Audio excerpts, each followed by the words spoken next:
Stock in action एक ही stock है, Manappuram general finance, जो आज वायदा कारोबार में 10% के ऊपरी सर्किट तक भी पहुंचा है।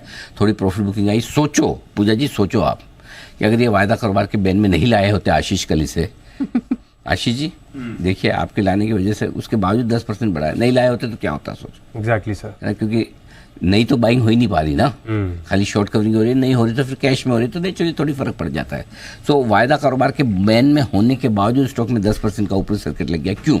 क्योंकि एक तो बैन कैपिटल जैसे नए इन्वेस्टर का आना, प्राइवेट इक्विटी इन्वेस्टर जिसकी फाइनेंशियल मसल से दिमाग है, मैनेजमेंट है, वो बाजार को पसंद आता दिख रहा है। और दूसरी बात, नया मैनेजमेंट आ रहा है लेकिन इसका मतलब नहीं पुराना मैनेजमेंट छोड़ के भाग रहा है।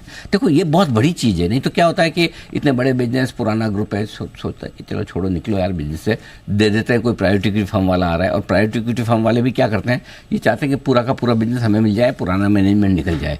लेकिन दोनों के बीच का तालमेल बड़ा इंपॉर्टेंट है। वो चाहते हैं कि पुराने बिजनेस, पुराने प्रमोटर्स जो हैं उनका अनुभव का फ़ायदा मिले, और पुराने प्रमोटर चाहते हैं कि हमें बेच के निकलना नहीं, हमारा भरोसा है बिजनेस पे, हम बने रहना चाहते हैं, एक शेयर नहीं बेच रहे। और हम चाहते हैं कि नया प्राइवेट इक्विटी इन्वेस्टर आ रहा है वो पैसा भी लगाए, जो पैसा कंपनी में आए। देखिए जो पूरा पैसा आ रहा है, जो स्टेक ले रही है 18%, वो कंपनी में जा रहा है। अब 26% जो लेंगे वो ओपन ऑफर है, वो अलग बात है। अब ओपन ऑफर में देगा कौन?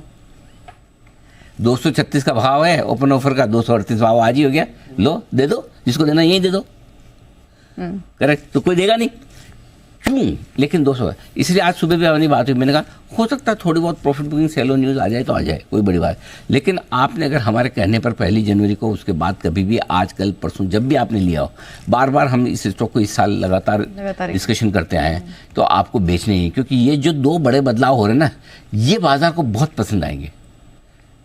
कि एक पुराना मैनेजमेंट भाग नहीं रहा, एक नया मैनेजमेंट मजबूत आ रहा है जो बोर्ड पे भी रहेगा। सो ये वजह है कि 238 के ऊपर इशू, माफ़ कीजिए, इशू क्या, ओपन ऑफर प्राइस के ऊपर जो निकला है, मुझे कोई डाउट नहीं है, मुझे कोई आश्चर्य नहीं है, मेरे लिए ठीक है। तो अगर आप एज एन इन्वेस्टर आपके पास पड़ा है, डेफिनेटली होल्ड करिए, कोई tension, no stress at all.